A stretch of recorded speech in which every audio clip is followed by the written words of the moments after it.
पुणे अपघात प्रकरणामध्ये आज काय आरोप करण्यात आलेले आहेत, त्याचबरोबर काय अपडेट आहे ते आपण पाहूया। अंजली दमानिया रिचार्जवर चालणारी बाई, कोणत्या वकिलामार्फत दमानियांनी राष्ट्रवादीला टार्गेट करण्याची सुपारी घेतली, खुलासा करणार अजित पवारांवरील आरोपानंतर सूरज चव्हाण यांचा इशारा। सूरज चव्हाणांच्या वक्तव्याने संताप आला। चव्हाणांनी 24 तासात माफी मागावी।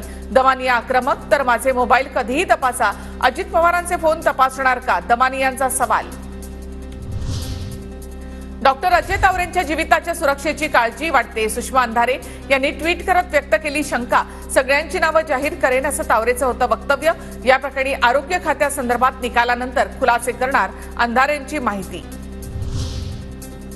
कुणाचा जीव घेणं एवढं सोपं काम नाही। अजय तावरेंना सुरक्षेची काळजी असेल तर त्यांनी आयुक्तांना बोलावं, संजय शिरसाट यांचं सुषमा अंधारे यांना उत्तर।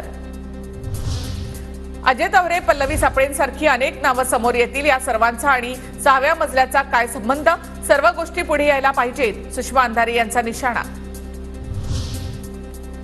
सुषमा अंधारे आणि रवींद्र धंगेकर चमकोर येते, त्यांचा इतिहास सर्वांना माहिती। सूरज चव्हाणांची टीका, तर अंजली दमानिया रिचार्जवर चालणारी बाई, चव्हाणांचा हल्लाबोल।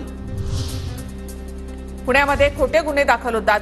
पुणे कार अपघाताची हाय प्रोफाईल घटना, घटनेची सीबीआय चौकशी व्हावी, नाना पटोले यांची मागणी। पुणे अपघात प्रकरणी मुख्यमंत्री शिंदेंची पुणे पोलीस आयुक्तांसोबत फोनवरून 10 मिनिटं चर्चा, प्रकरणामधील शेवटच्या आरोपीपर्यंत पोहोचण्याचे शिंदेंचे आदेश। गृह खातं सांभाळता येत नसेल तर राजीनामा द्या आणि गृह खातं माझ्याकडे द्या, सुषमा अंधारे यांची फडणवीसांवर टीका। तर लंडनवरून आल्यानंतर ठाकरे गटाच्या नेत्यांकडे गृह खातं देऊ, शिरसाटांचा टोला।